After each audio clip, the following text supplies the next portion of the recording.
Okay, all right, John, thank you very much. So what is next now for Microsoft that Ballmer is leaving?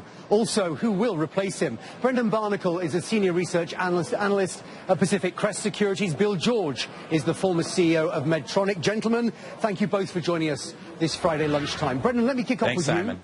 How did you feel, Brendan, when you saw the news today on CNBC that he was going? Well, you know, it's sort of a relief because we've talked about this for a long time. There's been a lot of speculation on when this might happen. You know, Ballmer years ago had said that he would only stay until his kids were through high school, so we knew there was a finite date. You know, it wasn't quite yet, but we knew that this would come at some point.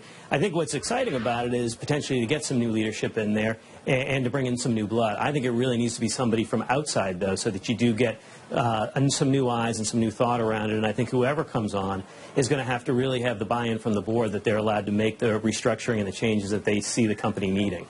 Yeah, I mean, those comments remind me so much of what's happened at Hewlett-Packard. Bill, this is big tech. Big tech is difficult to turn around, be it Dell, be it Cisco, be it Hewlett-Packard, be it Microsoft. It's not an easy job, is it? No, it's a very tough job, Simon, and I was on your show back in May and said that I think it was time for the board to do exactly what they've done, put a succession plan in place. Steve done a very good job for the 14 years of optimizing Windows and Office and the core business, but therein lies the problem. He has not developed successors, and that's a real problem that I can see, that he's got anyone in line.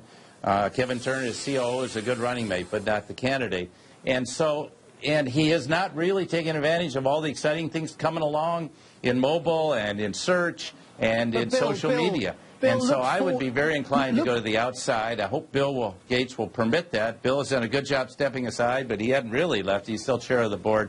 And so I've got some candidates in mind that I would recommend that they consider who's really operated big tech. Like you said, Hewlett-Packard has stubbed their toe 4 times in a row by going outside for the wrong people. So who Mark Hurd? Everybody wants a piece of Mark Hurd.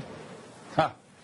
No, it's not Mark Hurd. Definitely not Mark Hurd. I think Mark's already shown us too much about how he's a cost cutter. Look, we need an innovator. We need somebody who's really creative. You mentioned several people. I would go for Sheryl Sandberg. She's not a CEO. She's a terrific leader, a fantastic leader. And with Mark there, she probably won't be CEO now. She may be very happy where she is. She's done a great job.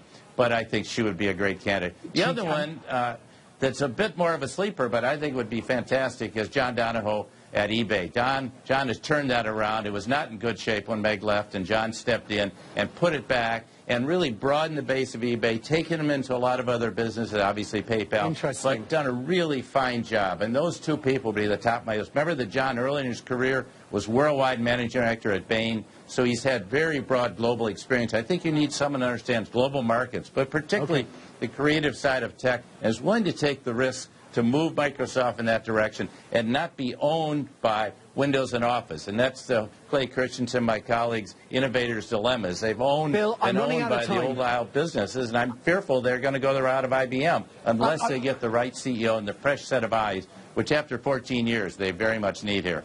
Brendan, I really want to get just one last word on what shareholders or potential shareholders should do going into the weekend. What is the smart position? I mean, do you buy here or do you wait?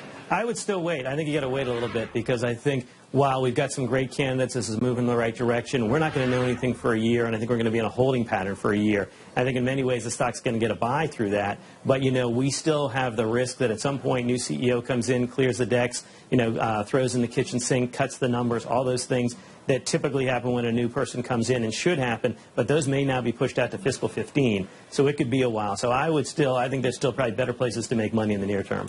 Okay, guys, we've got to leave it there. Good Simon, to see you the only both. thing I would add to what Brendan said is it may happen sooner. If you read between the lines of the press release, Steve is going to stay on until a successor is appointed.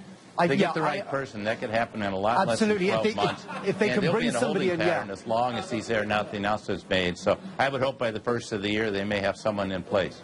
Okay, very comprehensive. Thank you, Bill. Bill George and Brendan Barnacle. Have great weekends. Thank you, guys.